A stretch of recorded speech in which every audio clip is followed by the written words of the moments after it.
जो आपके बीच रहता है, जो आपकी प्रॉब्लम सॉल्व। कि हमारे कैंपस में दो तरीके की पॉलिटिक्स चल रही है।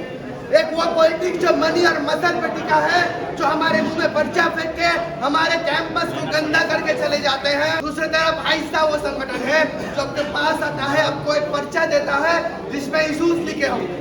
क्योंकि हम लोग का ये मानना है कि हमारी यूनिवर्सिटी में जो स्टूडेंट्स पॉलिटिक्स होनी चाहिए वो इशूज पे लड़ी जानी चाहिए, ना कि जातिवाद पे लड़ी जानी चाहिए। जहां देश में हरियाणा और जम्मू कश्मीर विधानसभा चुनावों का माहौल बना हुआ है, वहीं छात्र राजनीति के केंद्र में दिल्ली यूनिवर्सिटी स्टूडेंट यूनियन के चुनावों का भी आगाज हो चुका है।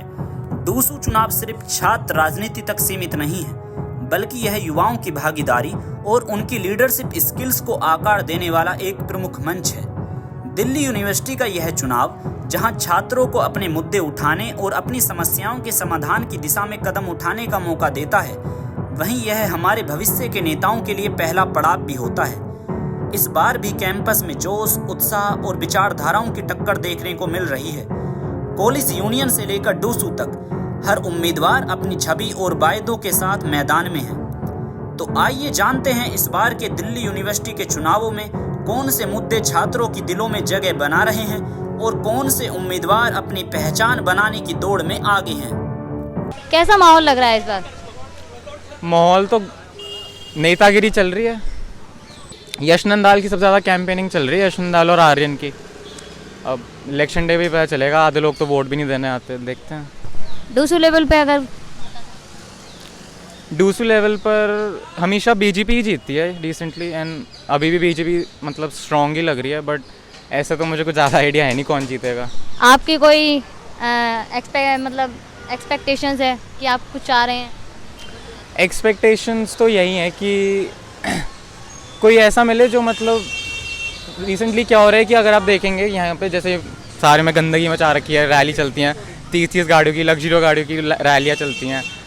मेनली क्या है कि नेतागिरी चल रही है, गुंडागर्दी चलती है, इनकी गाड़ियाँ छोड़ के चले जाते हैं। हमारा भी NSUI के साथ काफ़ी बुरा एक्सपीरियंस रह चुका है रिसेंटली। तो जो बच्चे हैं इनके जो रैली करते हैं, बदतमीज़ी करते हैं बच्चों से, अपनी गाड़ियाँ खड़ी कर देते हैं, जाम लगाते हैं, ये चीज़ें ना हो तो अच्छा है।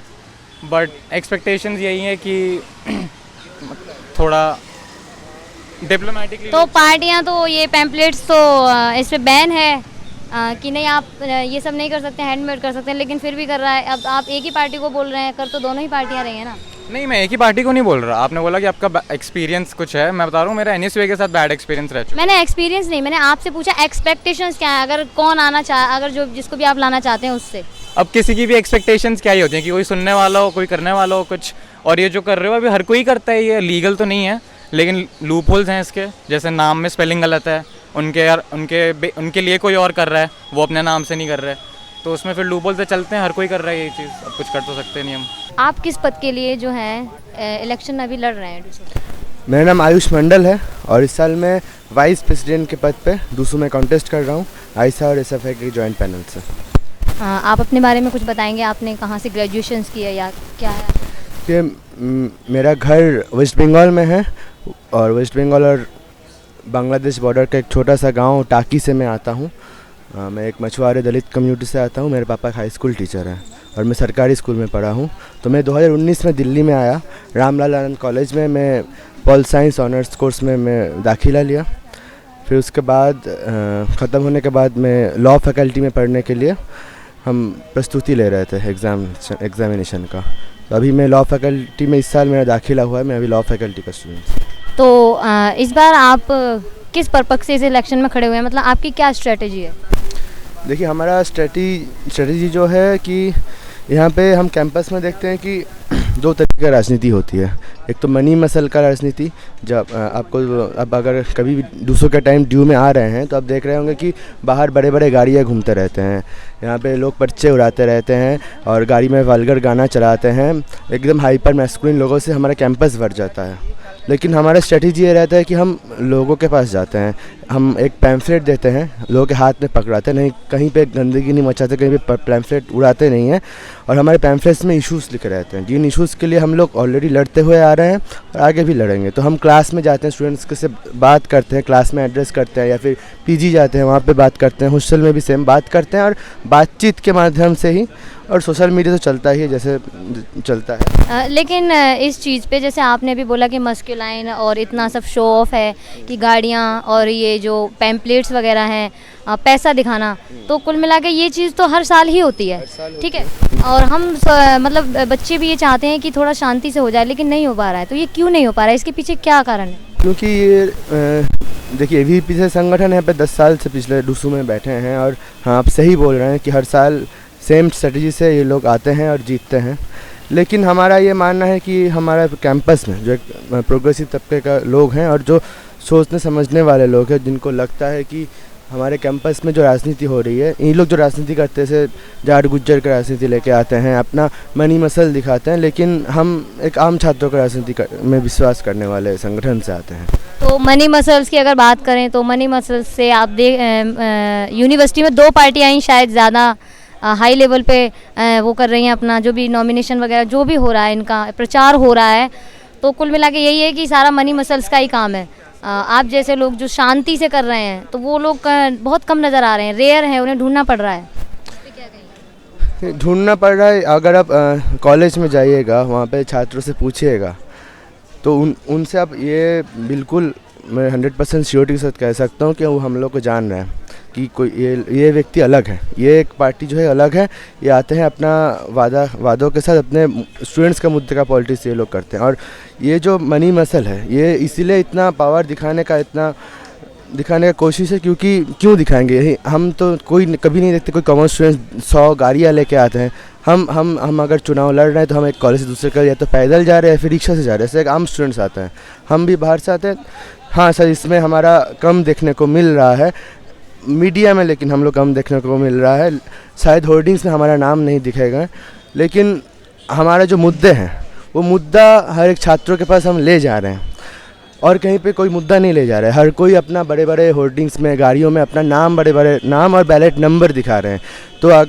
तो हम समझते हैं कि छात्र समाज जो है समझदार है, और इस साल क्योंकि इन मनी मसल के खिलाफ हम लोग एक अलायंस में भी हैं इस बार, क्योंकि आइसा और SFI DU में पहली बार अलायंस किया है।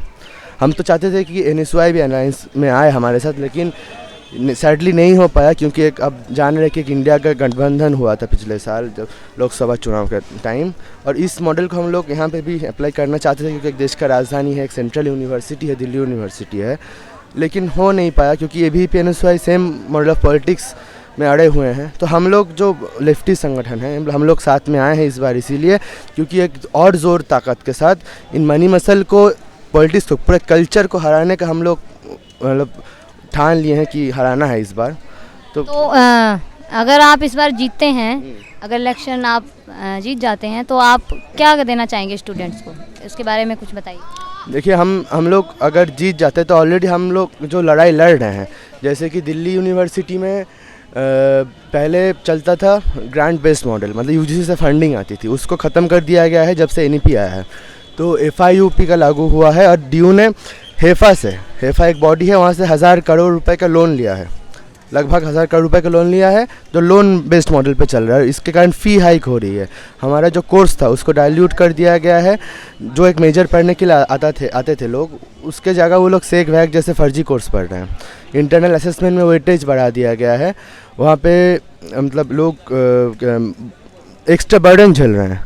तो ये सब हमारे मुद्दे हैं। और अगर हम और भी मुद्दे से, रूम रेंट का मुद्दा हो गया कि एक रूम रेंट पे एक सेट किया जाए कि इससे ज़्यादा रूम रेंट नहीं हो सकता, ऐसे आइन आए। तो ये समस्याएं तो जो आप बता रहे हैं, ये तो हर साल ही होती हैं। हर साल नहीं होती है। NEP 2020 में लागू हुई है।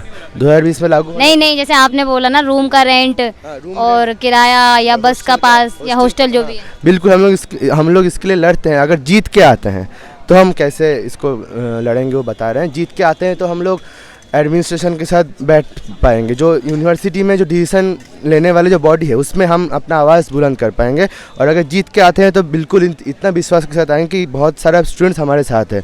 और कोई भी लड़ाई, हम ये नहीं वादा करते हैं कि जीत के आएंगे तो सारा कुछ बदल जाएगा। नहीं, हम लोग जीत के आएंगे तो एक बड़ा स्टूडेंट मूवमेंट को लीड करते हुए एक स्टूडेंट मूवमेंट को बनाते हुए तो ही हम लोग रोल बैक करवा पाएंगे सारा चीज़, क्योंकि लड़ाई जो है वो सड़कों में ही होती है। हम लोग आज ये विश्वास रखते हैं और हमारा जैसे आम छात्रों का ताकत संख्या होती है, हमारा जो आइडियोलॉजी है वो होती है हमारी ताकत। तो इन संख्या से अगर हम लोग लड़ें एक बड़ा संख्या है तो बिल्कुल हम इसको रोल बैक करवा सकते हैं। और पहले भी आयशा ने 2014 में जब ड्यू में FIUP लागू हुआ था उसके खिलाफ एक बड़ा स्टूडेंट मूवमेंट को लीड करते हुए 2015 में उसको रोल बैक करवाया था ऑलरेडी, जबकि आयशा ड्यू में नहीं था। और 2018 में आयशा ने 11 महीने की लंबी लड़ाई लड़ी, AC बस पास का लड़ाई था वो।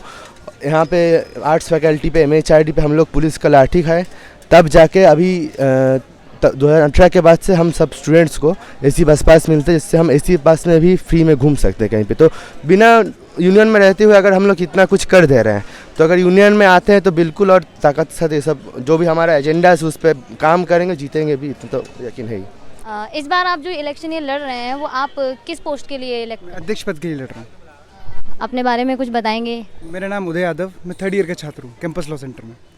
मैं अध्यक्ष पद के लिए चुनाव लड़ रहा हूँ। मेरे कुछ मैनिफेस्टोज हैं, हमने सजेशन ड्राइव चालू किया था। सजेशन ड्राइव के बेसिस पे हमारा अराउंड 700 से 800 फॉर्म्स हम लोग रिसीव किए हैं। उस बेसिस पे हम लोग 7 days 7 प्रोमिसेस अपना रिलीज़ किए हैं, जिसमें से 6 प्रोमिस हम लोग निकाल चुके हैं। हमारा इको फ्रेंडली कैंपेन है, हम लोग पेपरलेस कैंपेन कर रहे हैं। टफ है कि अपना मैनिफेस्टो सब तक पहुंचा पाएँ, कोशिश कर रहे हैं कि सोशल मीडिया के थ्रू या किसी दोस्तों के माध्यम से हम लोग अपना मैनिफेस्टो वहाँ तक पहुँचा पाएँ। तो ये जो पैम्पलेट्स का भी ये जो चल रहा है बोलबाला पूरे दिल्ली यूनिवर्सिटी में, वहाँ क्या आपका ये जो इको फ्रेंडली जो चल रहा है आपका कहीं काम कर पाएगा? श्योर मैम करेगा, क्यों नहीं करेगा। अब हमें लगता है कि हमें एक हमारी लिमिट है कि 5000 से ऊपर हमारा एक्सीड नहीं करना चाहिए। तो हम लिंडो कमेटी का आप देख लो, हम चाहते हैं कि सब लोग भी ऐसे करें, हमारे कैंपस को गंदा ना करें। और हम नहीं चाहते कि हम खुद से कैंपस का गंदा करने का पार्ट बने। फिर बाद में लोग क्या कर रहे हैं कि झाड़ू लगा रहे हैं, झाड़ू लगाते वीडियो बनवा रहे हैं, तो हम लोग वो गंदी पॉलिटिक्स नहीं करना चाहते। हम चाहते हैं कि स्टूडेंट यूनियन स्टूडेंट्स तक ही रहे। और ये पैम्पलेट्स वगैरह अगर बाजी मार गए इन इको फ्रेंडली के आगे तो फिर उसमें हमारी हार है। अगर आपको लगता है कि पैम्पलेट वगैरह ये सब बाजी मार जाते हैं तो हम लोगों की हार है। हम नहीं चाहते कि हम लोग हारें। तो क्या स्ट्रेटेजी है बच्चे मतलब स्टूडेंट्स के लिए, क्या काम करना चाहेंगे इस बार? एक विचारधारा की लड़ाई है, एक सोच की लड़ाई है। तो हम चाहते हैं कि हमारा मैनिफेस्टो पे लड़ाई हो, एक काम करने की लड़ाई पे हो। ये नहीं कि कोई आया हवाजी करके चला गया, जो आज चल भी रहा है। जनरली सब लोग यही कर रहे हैं, गाड़ियों में आ रहा है, कोई ये कर रहा है। हम चाहते हैं कि नॉर्मल इलेक्शन हो, स्टूडेंट यूनियन का स्टूडेंट के लिए इलेक्शन हो। हर बार वही नए वादे, मतलब वही सेम वादे होते हैं कि हम ये करेंगे, रूम दिलाएंगे या बसेस पास ठीक करेंगे, पानी सुविधा जो भी है, वाईफाई। आपका क्या है इस बार कुछ नया? मेरे मैनिफेस्टो आप अगर पढ़ेंगे, मैं सोशल मीडिया पे आपको रेफर करूँगा, एक बार आप देखिएगा। मैं खुद से ब्रीफली बता देता हूँ आपको। मेरा पहला पॉइंट है कि मेंस्ट्रुअल लीव का। हम चाहते हैं कि हमारे जो फीमेल स्टूडेंट्स हैं हमारे कैंपस में से, कैंपस लॉ सेंटर में, उनको मेंस्ट्रुअल लीव मिले, 2% का रिलैक्सेशन मिले। Even women ministry of women and child development release भी कर चुका है ऑफिशियल गैजेट में। तो हमें हमारे कैंपस में क्यों नहीं हो सकता?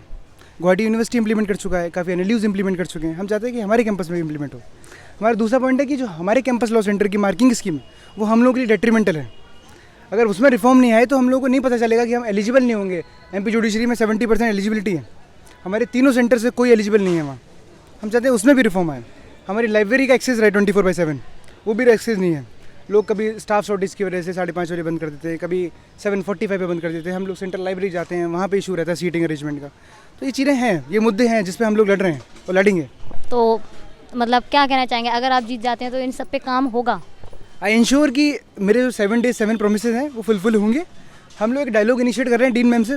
She asked me what is your local stand है, so I am here to prove my local stand. Thank you. अपने बारे में कुछ बताइए।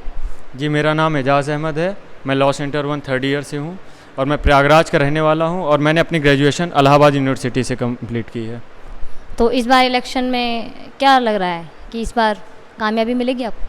जी, लोगों का साथ इतना अच्छा देख के लग रहा है मुझे कि कामयाबी ज़रूर मिलेगी। जो लोग साथ लगे हुए हैं, क्योंकि हमने उनके साथ रह के, उनके बीच रहकर फर्स्ट ईयर से लेके अभी तक हम उनकी मदद करते आ रहे हैं और मैं आशा करता हूँ कि वो भी हमारा साथ देंगे। जैसे देखने को आ रहा है कि दिल्ली यूनिवर्सिटी में मस्कुलाइन मतलब दिखावा वो कुछ ज़्यादा ही ज़ोरों शोरों पर है, जो कि हर साल रहता है। तो इस बीच क्या कहेंगे आप कि जैसे जो लोग नहीं दिखावा कर रहे हैं, क्या वो उनके आने के चांसेस हैं या नहीं? जी, उसका सबसे अच्छा एग्जांपल मैं हूँ दिखावा ना करने का। आप अभी तक आए होंगे, कोई पोस्टर नहीं देखे होंगे एजाज़ अहमद के नाम से। और हम जो भी पोस्टर दे रहे हैं वो हैंड रिटन दे रहे हैं लोगों को। हम खुद से बनाए हुए हैं अपने से। नेम प्लेट भी लगा रहे हैं, वो भी हैंड रिटन है, पेंट से है कपड़े पे।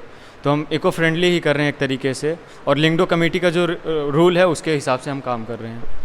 तो ये बाकी जो पार्टियां हैं वो इस कमेटी का फॉलो क्यों नहीं कर रही? इसके जो रूल्स है लिंडो कमेटी के, ये रूल्स फॉलो क्यों नहीं कर रही है? कि जैसे बोला है 5,000 में आपको करना है, लेकिन इतने पैम्पलेट्स, गाड़ियाँ और पार्टियां जो हो रही हैं ये 5,000 के अंदर तो नहीं होगी। तो इस बीच क्या ये मैम ये सब डोसो के गाइडलाइन को फॉलो नहीं करें, लिंगडो कमेटी का जो गाइडलाइन है उसके लिए हम तो कुछ कर नहीं सकते। वो क्या करते हैं, नेम अपना एरर कर देते हैं नेम में, तो आप उसके खिलाफ कंप्लेंट भी नहीं कर सकते। तो आप जो स्टूडेंट्स के लिए काम करने वाले हैं, क्या आप वो करेंगे? मतलब आप क्या कहेंगे कि हाँ आपने किस काम के लिए इस इलेक्शन में पार्टिसिपेट किया? मैम मैं पहले भी बहुत सी कोशिशें किया, वो फ़ी हाइक हो या पानी से रिलेटेड इशू हो या क्लास में साउंड से रिलेटेड इशू हो, उसके लिए मैंने एप्लीकेशन वगैरह दिया, कोई उसका रिज़ल्ट नहीं आता। एट लास्ट यही होता है कि हाँ हो जाएगा, कंक्लूज़न नहीं आता। तो मैंने बहुत कोशिशें की कि कुछ हो जाए। उसके बाद हमने और मेरी टीम ने ये डिसाइड किया कि क्यों ना हम खुद यूनियन में आके तब कोशिश करें, तब होगा, उसके चांसेस अच्छे हैं। इसी वजह से हमने ये डिसाइड किया है। और हमारे मुद्दे जो हैं, यहाँ जुडिशियल सर्विस सोसाइटी नहीं है, यहाँ पे ड्राफ्टिंग सोसाइटी नहीं है, लाइब्रेरी हमारी सैटरडे संडे बंद होती है और सुबह खुलती है 8 बजे और 7 बजे करीब बंद हो जाती है। तो मैं ये चाह रहा हूँ कि 24/7 ओपन रहे। यहाँ का शाम का क्लासेस होती हैं, तो बच्चे कब 2 बजे से 7:30 तक तो क्लासेस होती हैं, बच्चे कितने देर लाइब्रेरी में बैठेंगे? ये सब हमारे कुछ मुद्दे हैं। यहाँ सैनिटरी पैड नहीं होता, वुमेन की कोई सिक्योरिटी नहीं है, आईडी कार्ड तक नहीं चेक होता हमारे कैंपस में। आप रामजस में और SRCC में जाके दिखाइए, नहीं जा सकते, लड़के आते। सिक्योरिटी को लेकर तो है ही है, क्योंकि अभी इलेक्शन के टाइम पे भी जो कॉलेज कैंपस देखने को मिल रहे हैं, इनकी सिक्योरिटी बिल्कुल ढीली है। तो जिस हिसाब से अभी ये सिक्योरिटी है, तो इस हिसाब से तो ये पूरी साल ही यही सिक्योरिटी रहती होगी। तो इस बीच जी मैम बाहरी लड़के आ जाते हैं, कोई आप देखे होंगे, आप कोई भी आ रहा है, कोई चेक नहीं होता। तो ये तो बहुत ही ज़्यादा वो है दिक्कत। इसके लिए हम काम करेंगे, पूरी मेहनत करेंगे। मेरा मेन फोकस ये है। और ये जो इशू आया ना, वो महिलाओं के बीच से ही आया है कि ये आप ज़रूर रखिए अपने मैनिफेस्टो में, और ये होगा। कई बार समस्याएं भी आई हैं ऐसी, कभी कोई फंक्शन होता है या कोई पार्टी वगैरह होती है यूनिवर्सिटी में, तो मोस्टली सुनने को मिलता है कि बाहर के जो भी लोग आते हैं, आउटसाइडर्स विदाउट ID कार्ड, छेड़खानी की भी समस्याएं सुनने को आई हैं। मैम आज मेरा 3rd ईयर होने वाला है, 3rd ईयर में आ गया हूँ मैं।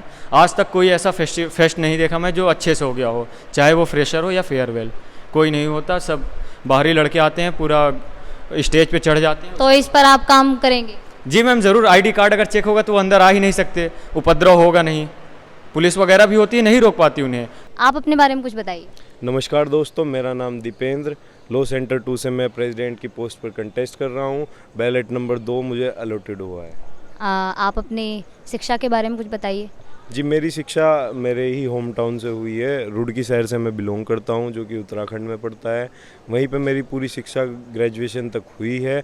और लॉ करने के लिए मैं एक नॉन ड्यू बैकग्राउंड से लॉ करने के लिए यहाँ पर आया था। किन कंडीशनों को लेकर के आप यहाँ खड़े हो रहे हैं या इलेक्शन कर रहे हैं? क्या काम आप करना चाहेंगे यहाँ खड़े होकर? जी मैं आपको बताऊं, जैसे कि आप भी अगर कहीं दूर से आए हैं, मेरा गांव यहाँ से 200-300 किलोमीटर दूर है। मैं एक छोटे से गांव से, एक किसान परिवार से बिलोंग करता हूं। हम यहाँ पे आए थे, दिल्ली यूनिवर्सिटी में एक अच्छी अपॉर्चुनिटीज़ हमें मिलेंगी, लेकिन वो अपॉर्चुनिटीज़ हमें नहीं मिली। हमारे यहाँ पे कनेक्शंस नहीं थे। जब हम आए तो एक बार जब मैं इंटर्नशिप के लिए निकला था, 4-5 चैम्बर में घूम के एक जगह एक इंटर्नशिप मिली थी। वहाँ से मैंने सोच लिया था कि ये इंटर्नशिप और प्लेसमेंट, जो इंटर्नशिप और प्लेसमेंट की प्रॉब्लम है, सबसे मेन ये मैं दूर करके रहूँगा। पिछले 1 साल से मैं आपको स्क्रीनशॉट शेयर कर दूंगा, आप अपनी वीडियो में भी अटैच कर सकते हैं। पिछले 1 साल से मैं लगभग 200 बच्चों की इंटर्नशिप लगवा चुका हूँ। इंटर्नशिप सेल LC2 करके जो ग्रुप एक व्हाट्सएप पर है, वो मेरा ही है और उसे मैं काफ़ी टाइम से मतलब चला रहा हूँ। दूसरा, हमारे कुछ और भी मुद्दे हैं जो कि हम अपने मैनिफेस्टो में डाले हैं, जैसे कि जुडिशरी क्लब। आप देख लीजिए, हम एक सेंट्रल यूनिवर्सिटी में बैठे हैं, यहाँ पे हमें चीज़ें नहीं उपलब्ध हो रही हैं, जबकि एक पंजाब यूनिवर्सिटी, वहाँ पे आपको जुडिशरी क्लब मिलता है, जहाँ पे टीचर्स वीकेंड पे आपको जुडिशरी की क्लासेस देते हैं। बट यहाँ पर हमें अगर जुडिशरी करनी होगी तो हम 3-4 लाख की पहले किसी प्राइवेट इंस्टीट्यूशन में फ़ीस भरेंगे, तब जाके हमें एक क्लास मिलेगी और हम पढ़ पाएंगे और जुडिशरी के लिए अपीयर हो पाएंगे। लेकिन जैसे जामिया यूनिवर्सिटी में भी आपको जुडिशरी क्लब मिलता है, और मैं चाहता हूँ कि हमें यहाँ पे ये चीज़ें मिले। तो मतलब ये है कि क्या काम करने के लिए, स्टूडेंट्स की सेवा करने के लिए, प्रॉब्लम्स को सॉल्व करने के लिए, ये जो यूनिवर्सिटी में शोर शराबा है, पैम्पलेट्स हैं, दिखावा है, गाड़ियाँ हैं, क्या ये ज़रूरी है? काम शांत होके भी नहीं किया जा सकता? बिल्कुल किया जा सकता है, बिल्कुल किया जा सकता है, लेकिन आपको काम दिखाना पड़ेगा, ग्राउंड पे दिखाना पड़ेगा। कुछ कैंडिडेट क्या करते हैं कि बातों बातों में बस बातें कर रहे हैं, उनका फेस काफ़ी टाइम से लोगों के सामने है, वो काम नहीं करते, उनके पास मुद्दे नहीं है। पर हम जब से कॉलेज में आए हैं हम मुद्दों के साथ आए हैं। केस मैट डिस्ट्रीब्यूशन 2019 से पहले कॉलेज की साइड से होता था, लेकिन अब आके हमें केस मैट खुद से ख़रीदने पड़ते हैं। एक बच्चा 600-700 रुपये के केस मैट खरीदता है, जो कि हमें कॉलेज की साइड से मिलते थे। कहते थे इन्होंने कह के बंद कर दिया कि हम फ़ीस कम कर रहे हैं, लेकिन जब हम आए थे हमारी फ़ीस 5,000 हुई थी, लेकिन जो आज फ्रेशर आए हैं वो 7,500 रुपये फ़ीस पेमेंट कर रहे हैं। तो ये फ़ीस में भी बढ़ाव है, लेकिन हमें फैसिलिटीज़ भी कम मिल रही है। तो ये चीज़ है, मैं चाहता हूँ कि केस मैट डिस्ट्रीब्यूशन जो कॉलेज की तरफ से प्रोवाइड किया जाता था हमें पहले, वो दोबारा से स्टार्ट किया जाए। तो हर साल यही समस्या एक सामने आती है, स्टूडेंट्स वो इसकी शिकायत भी करते हैं कि जो नॉमिनी जो भी खड़े होते हैं वो इलेक्शन हो जाने का तो फिर दिखाई नहीं देते हैं। कहाँ चली जाती हैं सारी समस्याएं? इसी के लिए मैंने आपको बताया था कि मैं कुछ स्क्रीनशॉट ऐड करवा दूंगा आपकी वीडियो में, क्योंकि मैं नॉन पॉलिटिकली एजेंडे से पिछले 1 साल से काम कर रहा हूँ। ये जितनी प्रॉब्लम मैंने आपको बताई है मैंने खुद अपने प्रैक्टिकल बेसिस पे फेस की हैं, तब मैं इन पे काम कर रहा हूँ। मैंने इंटर्नशिप में प्लेसमेंट तो अब होगी, इंटर्नशिप में प्रॉब्लम फेस की थी, मैंने खुद के कनेक्शन रिलेशंस बनाए और खुद 200 बच्चों को इंटर्नशिप दिलवाई। खुद 1 साल पहले से ग्रुप चलाया, जबकि मेरा कोई उसके पीछे पॉलिटिकल एजेंडा नहीं था, वो आप सबको पता है। तो ये अगर आप ये इलेक्शन जीतते हैं तो बच्चों को श्योरिटी देंगे कि हाँ आपने जो भी मैनिफेस्टो में बोला है वो आप करेंगे? आपको पता होगा मैंने अभी केस मैट डिस्ट्रीब्यूशन ड्राइव चला रखी है, जिसमें हम फर्स्ट ईयर और सेकंड ईयर को केस मैट डिस्ट्रीब्यूट करवा रहे हैं। थर्ड ईयर को नहीं, बात इलेक्शन के बाद की हो रही है। मैं बता तो रहा हूँ ना आपको। अभी हम केस मैट डिस्ट्रीब्यूशन जब हम अपने पर्सनल लेवल पर कर सकते हैं, तो ये समझने वाली बात है कि जब हम अथॉरिटी में होंगे, यूनियन में होंगे, तो हम ज़बरदस्ती भी केस मैट वो करवा सकते हैं, यूनिवर्सिटी से हम प्रोवाइड करवा सकते हैं, इतनी हम दम रखते हैं। इस बार इलेक्शन में आप देख रहे होंगे कि जो रूल्स हैं, जो रेगुलेशंस हैं, वो उनकी धज्जियाँ उड़ रही हैं, पैम्पलेट्स हैं। इस बार क्या हर बार यही होता है? उसको लेके क्या हो सकता है? ये चेंज होंगे भी या नहीं? इनमें कोई बदलाव होगा? मैम, जैसा मेरे को लगता है कि डूसू के इलेक्शन में हर बंदे के पास पैसा है और पैसा फेंक के ही राजनीति करेगा, वो चलता हुआ आ रहा है। इन लोगों को, राजनीतिक लोगों से इनको शरण मिली हुई होती है। जब ये सब करते हैं, ये एक से एक महंगी गाड़ियाँ इन्होंने अपने कैंपेन में घुमाई हैं, नचाई हैं गाड़ियाँ, तो मुझे तो नहीं लगता। और बाहुबल से ही पैसा चुनाव जीता जाता है, तो ऐसा नहीं है। मैं ये भी नहीं बोलूँगा एपी वालों ने नहीं किया, खूब पैसा उड़ाया एपी वालों ने। NSUI भी चाहती है कि यहाँ अपना दबदबा बना ले, तो जैसा है ठीक है, मैं इसको गलत नहीं मानूँगा। तो क्या मतलब गाड़ियों से ही बच्चों के वोट हासिल किए जा सकते हैं? नहीं, ऐसा भी कुछ नहीं है, गाड़ियों से बच्चों के वोट हासिल किए जा सकते हैं। हम यहाँ हम फर्स्ट ईयर के स्टूडेंट हैं, तो हमने क्या है कि हमको पहले का जो बताया, थर्ड ईयर वाले बच्चे पॉलिटिक्स में इंटरेस्ट नहीं लेते। वो क्या करते हैं, उन्होंने अपना एक कैंडिडेट उतार दिया, उसके साथ है, क्योंकि यहाँ मुद्दे पहले भी ऐसे गरमाए हुए थे और आज भी ऐसे हैं। भी एक लड़का रौनक खत्री NSUI से खड़ा है, और रौनक खत्री मेरे कैंपस लॉ सेंटर का लड़का है। आज हम जो पानी पी रहे हैं उसी की देन है। उसने मटका लेके आया, यहाँ पे प्रोटेस्ट किया, और वो बंदा ऐसा है कि वो काम करेगा। अब होता क्या है कि लोग बाग क्या कहते हैं, विद्यार्थी संघ परिषद है और वो अच्छा कर रहा है। अरे आप देखिए ग्राउंड पे कौन काम कर रहा है, आपके लिए कौन खड़ा है। विद्यार्थी परिषद क्या है क्या नहीं, उससे हमें क्या मतलब है। हमारे मुद्दे कौन सॉल्व करेगा वो मतलब रखता है। तो बच्चे क्या है, इन्फ्लुएंस होकर आते हैं कि ABVP बराबर BJP, तो BJP जो कर रही है और ये भी वही करेंगे, अच्छा करेंगे, हिंदुत्व की राजनीति करेंगे। अब स्टूडेंट लाइफ पे आप ये सीख जाओगे तो फिर तो ब्रेन वॉश हो ही जाएगा ना। तो मतलब आपका ये कहना है कि भारतीय राजनीति को यहाँ पे यूनिवर्सिटी में उतारा जा रहा है? यही होता है। ऐसा मैंने ऐसा सुना भी है कि जो बच्चा डूसू का इलेक्शन एक बार जीत जाता है तो वो आपको विधानसभा या कहीं राज्यसभा, लोकसभा में बैठा हुआ मिलेगा, ऐसा मैंने सुना है। और इसीलिए इतना पैसा, कोई फंड तो आते नहीं है, तो इसलिए इतना पैसा खर्च किया जाता है। तो ये सारा जो भी है, ये सब बैकग्राउंड में पीछे से पावर का सपोर्ट मिला हुआ है? क्यों नहीं है मैम, पावर का तो सबसे बड़ा सपोर्ट है। उधर ABVP अपना दावा अलग ठोक रही है, NSUI अपना दावा अलग ठोक रही है। 5 साल से ABVP का कब्जा है और मैं चाहता हूँ परिवर्तन आए, NSUI से परिवर्तन आए। रौनक बहुत अच्छा लड़का है, यश नांदल VP की पोस्ट पे खड़ा है, वो भी बहुत अच्छा लड़का है। हमारे कैंपस के पढ़े हुए लड़के हैं। ये 100 साल पुरानी बिल्डिंग है आप जो पीछे देख रहे हैं।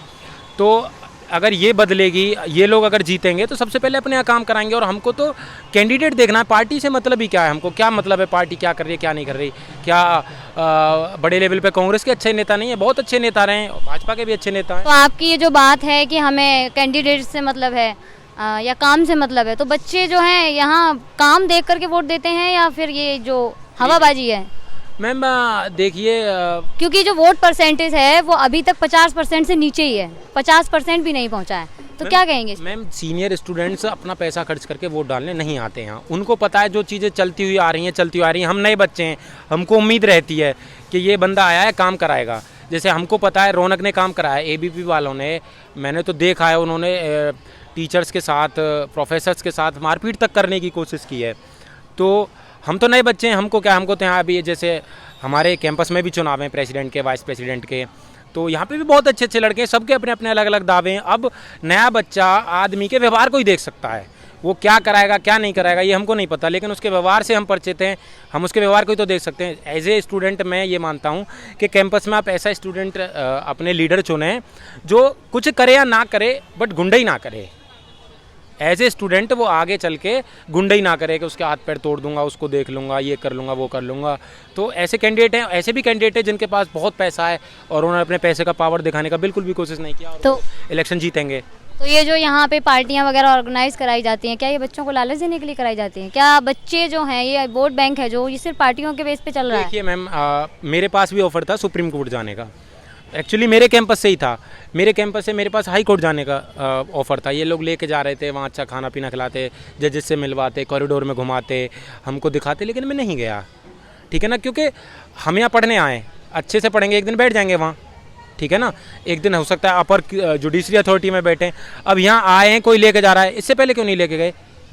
इससे पहले या फिर एक काम करें, आने वाले हमसे वादा करें कि हम तुमको हर महीने सुप्रीम कोर्ट लेके जाएंगे, क्योंकि यही है, ये एक तरीके से फेस्टिवल की तरह आता है और बच्चे भी पूरा लाभ भुनाना जानते हैं। जैसे गांव देहात में आपने देखे होंगे प्रधानी वगैरह के इलेक्शन होते हैं, तो उसमें क्या दारू मिल जाए, आप 5000 रुपये पकड़ो, दारू पकड़ो, मुर्गा पकड़ो, अपना ये खाना पकड़ो, वोट हमको दे देना। अब जीतने के बाद वो कैंडिडेट आपको पूछता नहीं है, फिर आप जाते हो भाई तो हमारा ये काम करा दे, अरे हमने तुझे पैसा दिया, तूने जब वोट दिया है। तो मैं वही तो पूछ रही हूँ कि इतना सब कुछ करने के बाद भी, जैसे आप ये शो ऑफ भी चल रहा है, पैम्पलेट्स हैं या हवाबाजी है, मस्कुलाइन जो भी, हाँ जो मस्कुलाइन जो भी चल रहा है यहाँ पे, इतना सब कुछ करने के बाद भी वोट बैंक क्यों नहीं बढ़ रहा है हर साल? क्यों 50% से कम है दिल्ली यूनिवर्सिटी में? मैम 50% से कम ये है कि सेकंड और थर्ड ईयर वाले बच्चे, अब जैसे हम नेक्स्ट ईयर में आएंगे, हमारा कोई यहाँ काम नहीं हुआ कैंपस में, तो हमको पता चल जाए क्या यार ये तो बस खाना। लेकिन पार्टियां करने तो सभी बच्चे जा रहे हैं, ऐसा तो उसमें कुछ है नहीं कि सिर्फ फर्स्ट ईयर वाले ही जा रहे हैं। मैम पार्टियां करने बच्चे फ्री भी छोड़ते नहीं हैं, क्योंकि ये नए नए आए हैं, इन्फ्लुएंस होते हैं, अब सैंडविच मिल रहा है, बर्गर मिल रहा है, वो क्यों ही छोड़ेंगे?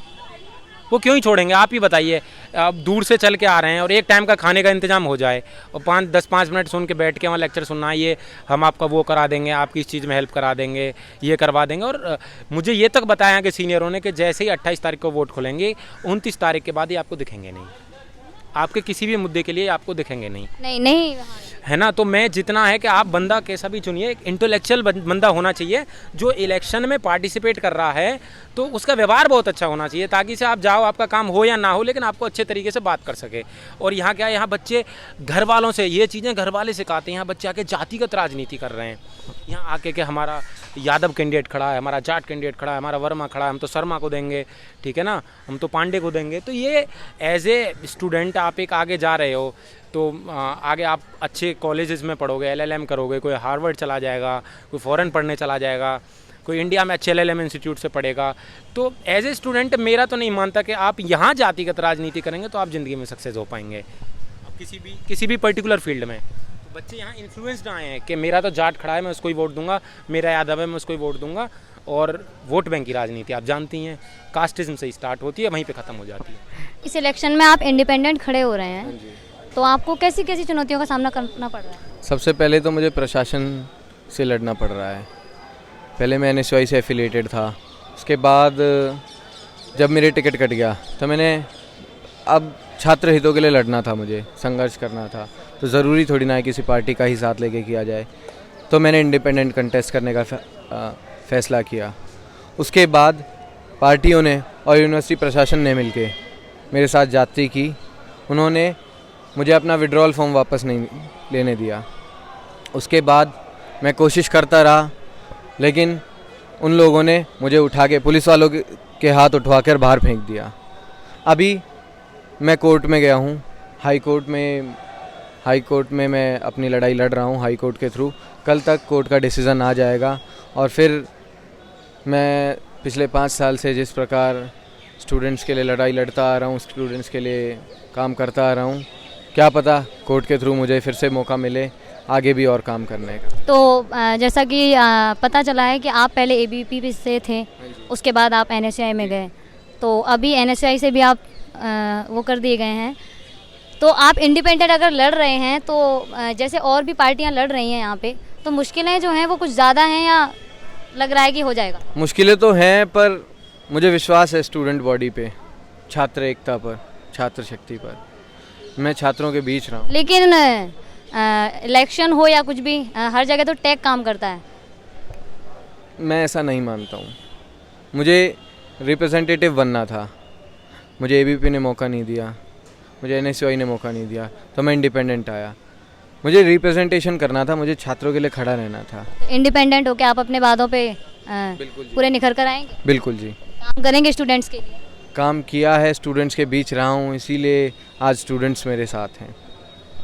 और क्या गारंटी देंगे आप स्टूडेंट्स को कि हाँ आप ये काम करेंगे उनके लिए, या आपने ये जो फैसला लिया है इंडिपेंडेंट लड़ने के लिए, तो कुछ सोच के ही तो लिया होगा? जी देखिए, गारंटी की बात ऐसी है कि जो चीज़ें मैंने पिछले 6 साल पहले जब मैं इस यूनिवर्सिटी में आया था, तो जो चीज़ें और जो प्रॉब्लम्स मैंने फेस की थी वो आज तक वैसे के वैसे ही हैं, और वो प्रॉब्लम्स कुछ ऐसी हैं जिनका आज तक कोई सोल्यूशन नहीं हुआ है। तो वो प्रॉब्लम्स तो आपने बताया 6 साल से हैं। 6 साल से हैं। मुझे लगता है ये प्रॉब्लम सिर्फ 6 साल से नहीं है, मुझे लगता है शायद और भी पुरानी है। तो इन पे वर्क होगा या नहीं? हर साल वही नियम, वही प्रॉमिसेस, लेकिन कुछ दिखता तो है नहीं।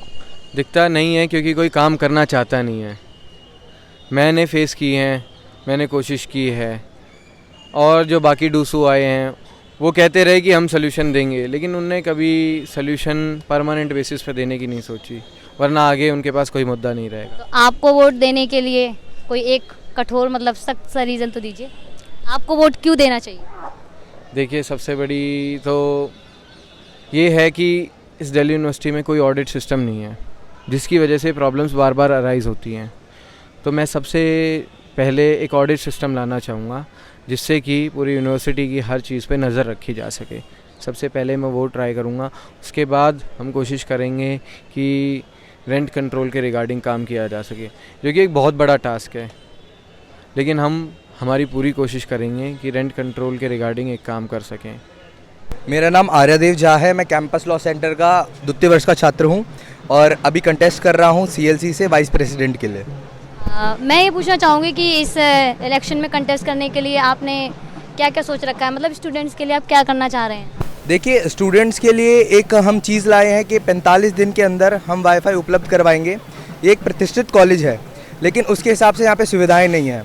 हम लोग CUET के लिए अपना 1000% देते हैं और 100% देते हैं, लेकिन फैकल्टी के हिसाब से यहाँ पे वो काम नहीं करवाए जाते। एक विश्व स्तरीय यूनिवर्सिटी होनी चाहिए और थी भी, पर अब पिछले 5-10 साल से यहाँ पे जो काम होने थे वो नहीं हो पाए हैं, तो हम उसी को लेके आगे बढ़ रहे हैं। और हमारे काफ़ी ज़्यादा मुद्दे हैं, जैसे कि मूलभूत सुविधाएं देखा जाए तो जैसे पानी हो गया और वाईफाई हो गया, इंफ्रास्ट्रक्चर हो गया, कि CCTV कैमरा हो गए। देखा जाए ये एक लॉ कॉलेज है, पर लॉ एंड ऑर्डर यहाँ पे अच्छे से फॉलो नहीं हो पाता है। लेकिन मैं इस बीच में बात काटूँ, मैं ये पूछूँ, ये तो हर साल ही निकलते हैं रूल्स कि हम पानी भी देंगे, बिजली देंगे, वाईफाई देंगे, बस पास की सुविधा देंगे। आपने क्या नया सोचा है? आपने कुछ नया सोच के ही तो इसमें पार्टिसिपेट किया? हमने ये नया सोचा है कि हम अगले साल के जो चुनाव के ये मुद्दे हैं जो कि 10 साल से चलते आ रहे हैं, इन मुद्दों को ख़त्म करने का सोचा है। देखिए, मुद्दे तो ये हैं, नए मुद्दे हम बनाते नहीं हैं, मुद्दे 10 साल से यही चलते आ रहे हैं, पर हमने सोचा है कि इन मुद्दों को ख़त्म करा जाए और एक नई राजनीति का आगाज़ हो यहाँ से। मुद्दे में कुछ समझाना चाहेंगे आप? मुद्दे तो देखिए मूलभूत सुविधाओं के ही मुद्दे हैं, बात गोल गोल घूम के वहीं आती है। यहाँ पे पानी की ही जेन्युइन प्रॉब्लम है, वाईफाई की ही है, फैकल्टी काफ़ी अच्छा काम करती है, पढ़ाती अच्छा है, तो बेकार के मुद्दे हम लोग उठाते नहीं हैं। तो हर साल यही सुविधा, मतलब इन्हीं परेशानियों पे बात भी होती है, लेकिन काम नहीं हो रहा है एक्चुअल में, तो क्या इस बार आप गारंटी देंगे स्टूडेंट्स को कि हाँ सच में काम होगा? इस बार मैं ऑन कैमरा गारंटी लेना चाहूँगा, और ये हमारा तो स्लोगन भी है और नारा भी है कि 45 दिन में अगर आर्यदेव झा आपके काम नहीं करवा पाता, वाईफाई सुविधा नहीं दे पाता, तो मंच आपका रहेगा, इस्तीफ़ा मेरा रहेगा। क्योंकि मेरे हिसाब से अगर 45 दिन में मैं काम नहीं करवा पाया तो 8 महीने में भी नहीं करवा पाऊँगा। तो आप देख रहे हैं दिल्ली विश्वविद्यालय में घूमते घूमते हमें अब सुबह से शाम हो चुकी है। आज हमने जाना दिल्ली विश्वविद्यालय में छात्र संघ चुनावों का माहौल। यहाँ कुछ छात्र पैसे और मसल्स पावर पर भी अपना चुनाव लड़ रहे हैं, तो वहीं कुछ छात्र इको फ्रेंडली चुनाव का भी सहारा ले रहे हैं। तो देखते हैं आने वाली 27 सितंबर को इस बार किसको मिलता है मौका। क्या पैम्पलेट्स की होगी जीत या फिर मिलेगी इको फ्रेंडली पैम्पलेट्सों को जीत। अब तक के दिल्ली विश्वविद्यालय के चुनावों में छात्र संघ चुनावों का जो भी प्रतिशत है वो 50% से ऊपर नहीं पहुंचा है। तो आशा करते हैं इस बार होने वाले चुनावों में यह प्रतिशत ऊपर जाएगा। इस बार छात्र शायद बढ़ चढ़कर इसमें भाग लें। तो देखते हैं, इंतजार करते हैं क्या रहता है इसका नतीजा आने वाली 28 सितंबर को। यह बात तो रिजल्ट के बाद ही पता चलेगी। कैमरामैन आशीष गौतम के साथ मैं नेहा यादव, नमस्कार।